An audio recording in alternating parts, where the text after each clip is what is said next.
Okay, guys, moving on. I said I'm trying to get as much of this information out there as possible because I do feel we're running out of time, and there's just a lot of information that I have that I really want to get out there. Greenhouse gardening. How to build a greenhouse and grow vegetables, herbs, and fruit all year round. Hang on, guys.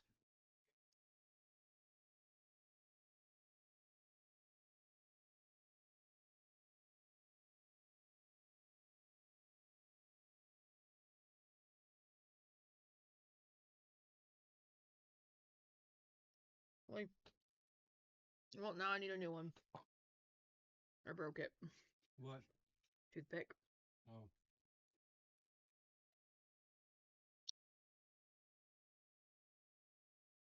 Sorry.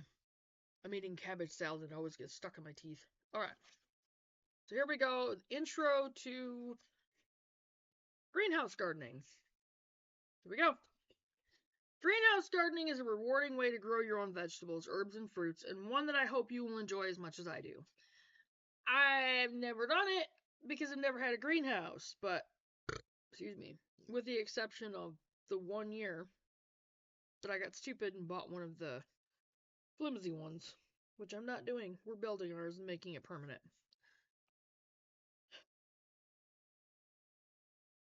The best thing about a greenhouse is that you don't need a patch of land in order to grow amazing crops. It can be as small and simple as you like or as complex as you can imagine.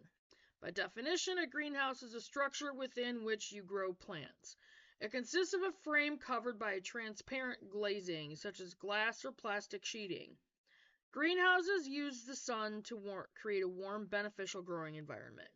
They also protect plants from the elements, pests, diseases, and allow for longer growing seasons. There are many types of greenhouse structures. They are categorized by the amount of additional heat they provide, and then further categorized by the actual type of structure.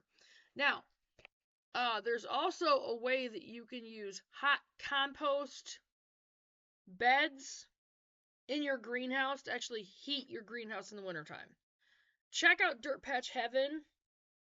I've had her on my channel for a long time. I'm actually going to send her a mug, a hand-painted mug and t-shirt, because I want to get in touch with her, and I want to, like, learn a lot from her, and I'm gonna get back into watching her videos. But she has videos out there of how she's using hot compost beds in her greenhouse to heat it through the wintertime.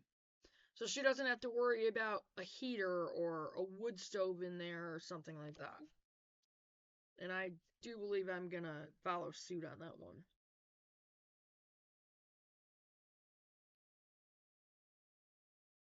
Greenhouse-like structures go back to the days of the Romans. During cold weather, Roman gardeners stored vegetable plants under frames covered in an oiled cloth. They also planted vegetables in carts that could be moved outside during the day and inside at night to protect them. There are texts from 15th century Korea describing greenhouses designed to manage temperature and humidity for optimal plant growth. Greenhouses became known in parts of Europe in the 17th century. These early greenhouses took a lot of effort to manage. Balancing the heat was a huge problem, and closing them up at night or winterizing them was complicated. Charles Lucien Bonaparte, a French botanist in the early 1800s, is said to have created the first modern greenhouse. These greenhouses were called orangeries since they were mainly used to protect orange trees from harsh freezing temperatures. That is something that we will have in there. That's why I'm gonna have to make sure the top, like, it's big enough to where we can, because I want my lemon tree in there, I want my orange tree in there. I'm gonna try for a pomegranate tree, blood orange tree, a lime tree, probably the banana. I'm gonna go for a banana tree, although those are very complicated. Maybe even dragon fruit, but I'll have to make sure I have the structures for it to grow up on. The fig tree. So I'm going to have the back, like, it's going to be narrow. I might end up having to have 2 greenhouses. I don't know.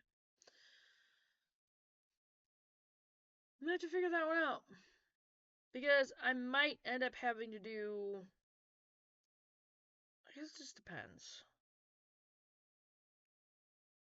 Because I know you can pot a lot of those trees. We'll see. Not like I won't do videos. Okay.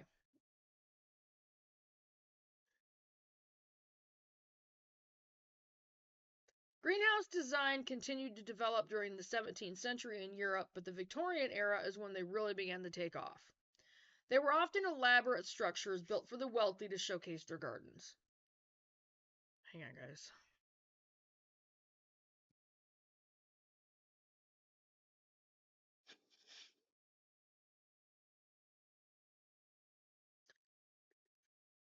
Since then, greenhouses have become a common sight in home gardens.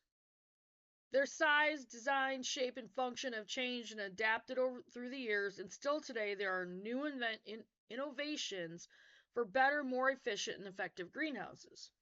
Most recently, the availability of polyethylene film or heavy plastic sheeting has radically changed how greenhouses are built. Previously, they were almost exclusively built using glass, which works well but has limitations, such as its fragility. The introduction of PVC pipe and lightweight aluminum frames, they don't hold up in windstorms, has also significantly changed greenhouse building. PVC pipe, that's a different story. You can actually anchor those in to where they'll hold up a lot easier. The main purpose of most greenhouses, especially if they are cold frames, is to get an early start on the growing season. This means that it gets used as an interim stage before seedlings are actually placed in the garden. Many vegetables can be started in your house or other inside location under grow lights, and when they're big enough, they can be moved out to the greenhouse. Once the outside temperature is warm enough, they can be planted in the garden. Peppers and tomatoes can be started as early as January or February, inside when they have a greenhouse to relocate to after they have begun growing. Blah, blah, blah. This means they will be ripe a month or so before any similar plants grown without a greenhouse. Greenhouses are also used to grow plants all year round in a controlled environment. They are closed off from the elements, which makes them perfect incubators for many plants. Another popular reason for using a greenhouse is to grow fruits and vegetables in the cold winter months. This usually requires a heated greenhouse, yet there is some flexibility and a lot can depend on the temperature where it is located. Alright, so that was it for the introduction to greenhouse gardening. And I'm going to go ahead and get off from here, and I will get this up there. And I will do one more on the greenhouses, and then I may delve into some devotional videos. We'll see. Or I might do those tonight. Figure that one out. I don't know if you guys can hear it, but our dog is like being dramatic right now. Anyway, I'm going to get off from here and make sure you do your research, you guys. Greenhouse research, poultry research, dairy cow research, root cellar research, duck research. I mean, that goes under poultry. Rabbit research. Any of it. Any part of the homesteading, do your research. It's definitely well worth it. And I'm going to get off from here. I will see you guys in the next video. And like and share the videos, you guys. And don't forget to check your subscriptions. Click that notification bell and click on all to make sure you get them all. And I will see you guys in a little bit.